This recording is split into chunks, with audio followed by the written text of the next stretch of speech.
एक बर्तन बेच रहा था, मिट्टी के बर्तन। रेलवे स्टेशन के पास उसकी दुकान थी। दोपहर का समय था। बर्तन की दुकान वाला झोंके खा रहा था।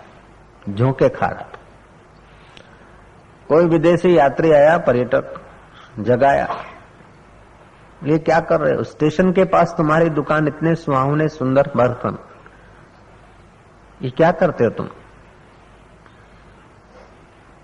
क्या करता हूं? जो करना चाहिए वो कर रहा हूं। पर्यटक ने कहा नहीं नहीं, ऐसा नहीं करना चाहिए, ये तो तुम आराम कर रहे हो।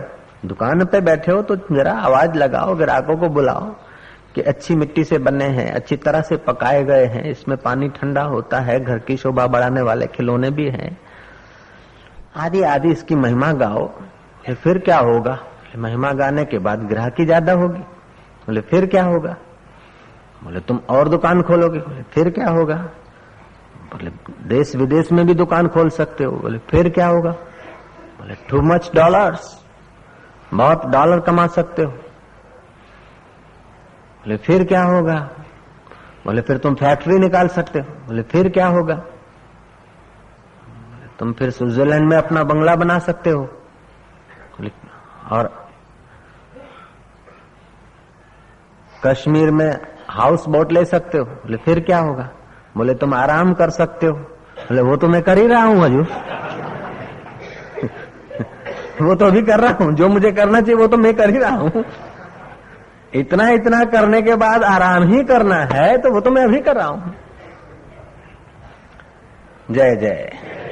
तो एक आराम होता है तन का, मन का, और वे तो आलसी लोग भी आराम कर लेते, प्रमादी लोग भी आराम कर लेते हैं। और वह आराम एक बार करो फिर दोबारा भी करना पड़ता, और जीवन भर वो आराम करते चले जाओ, फिर भी कहीं आराम का एहसास पूरा नहीं होता है। 4 घंटे 6 घंटे की नींद के बाद 4 घंटे फिर परिश्रम करो तो थकान महसूस होती। आराम है राम में, और राम है अखंड रूप। उसको जिसने जान लिया उसने वही काम कर लिया जो करना चाहिए था। तो यहां कहते हैं पुण्यो गंध पृथ्व्याम च, पृथ्वी में जो पवित्र गंध है वो मैं हूं।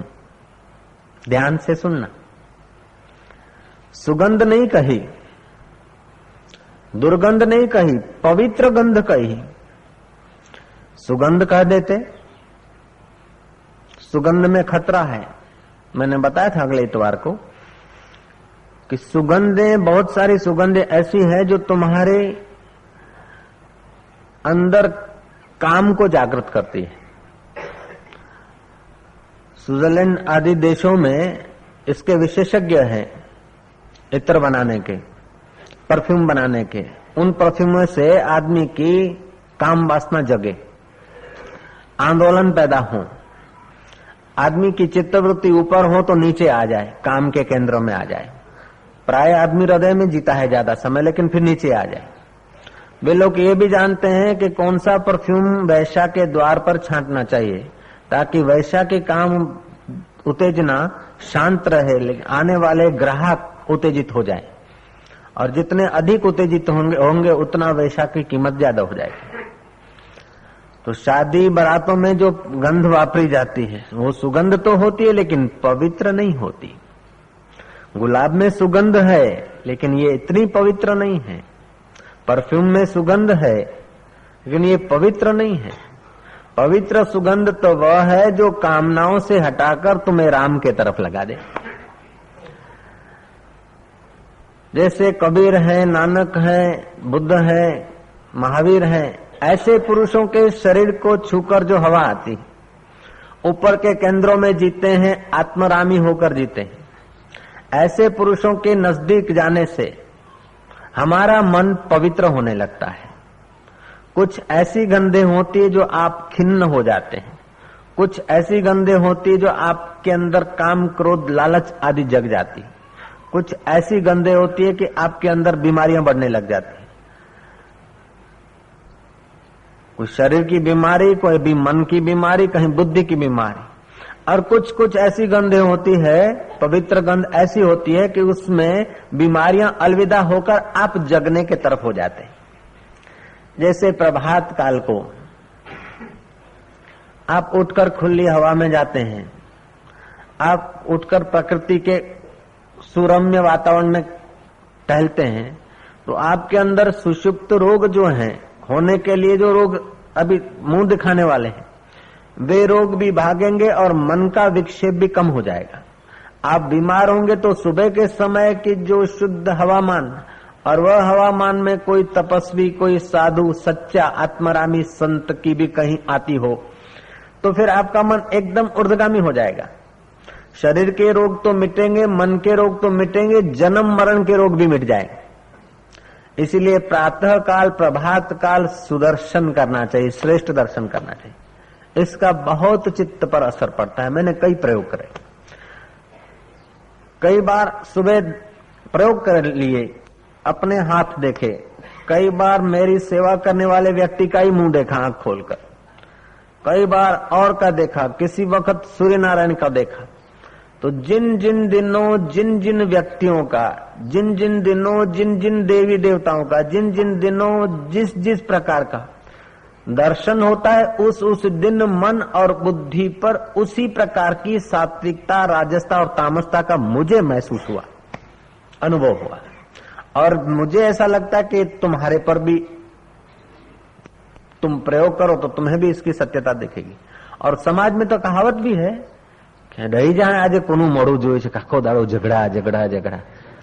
अभी मिठाई खाई और थोड़ी देर के बाद कोई खुशखबरी ले आया, ओ मिठाई ले आके, अरे आज किसका मुंह देखा है, बस खुशखबरियां आ रहा। सवार बगड़े ચા બગડે એની સવાર બગડે, અથાણું બગડે એનું વર્ષ બગડે, અને પછી બૈરું બગડે એનું જીવન બગડે, પણ બુદ્ધિ બગડે એનું બધું એ બગડે। લ્યો, एक जीवन नहीं, कई जीवन तक बुद्धि साथ देती।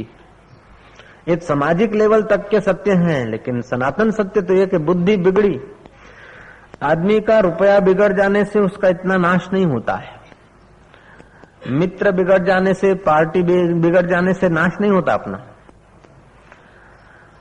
शरीर बिगड़ जाने से अपना नाश नहीं होता, काम क्रोध आ जाने से भी अपना इतना नाश नहीं होता। बुद्धि नाशात प्रणिशति, बुद्धि के नाश से अपना नाश हो जाता है। रब रुसे तब मत खसे, ईश्वर की अनुकंपा होती है तो हमारी बुद्धि तेजस्वी होती है, और तेजस्वी बुद्धि है ईश्वर प्रदत्त है। बुद्धि बिगड़ी तो जीवन बिगड़ा, विनाश के तरफ गया।